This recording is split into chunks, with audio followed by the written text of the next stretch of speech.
This channel does not promote any violent, harmful, or illegal activities. All content provided by this channel is meant for an educational purpose only. সমবায় সমিতির নির্বাচনে সবকটি আসনেই জয়লাভ করল তৃণমূল কংগ্রেস সমর্থিত প্রার্থীরা। রবিবার বিকেলে ফলাফল বেরোতেই সবুজ আবির উড়িয়ে আনন্দ উচ্ছ্বাসে মেতে ওঠেন দলীয় কর্মী সমর্থকরা। বালুরঘাট ব্লকের বোয়ালদার গ্রাম পঞ্চায়েতের সমবায় সমিতির ভোটে ৬ আসনের ৬টিতেই জয়লাভ করে তৃণমূল কংগ্রেস সমর্থিত প্রার্থীরা।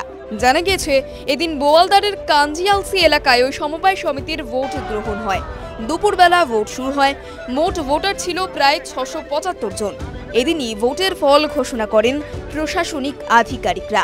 অপ্রীতিকর ঘটনা এড়াতে মোতায়েন ছিল পুলিশ।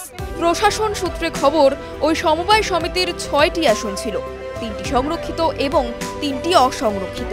মোট ৬টি আসনে বাম, বিজেপি এবং তৃণমূল সমর্থিত প্রার্থীরা ভোটে অংশ নেন। সুকান্ত গড় হলেও নির্বাচনে বিজেপি সমর্থিত প্রার্থীরা সেভাবে দাগ কাটতে পারেনি।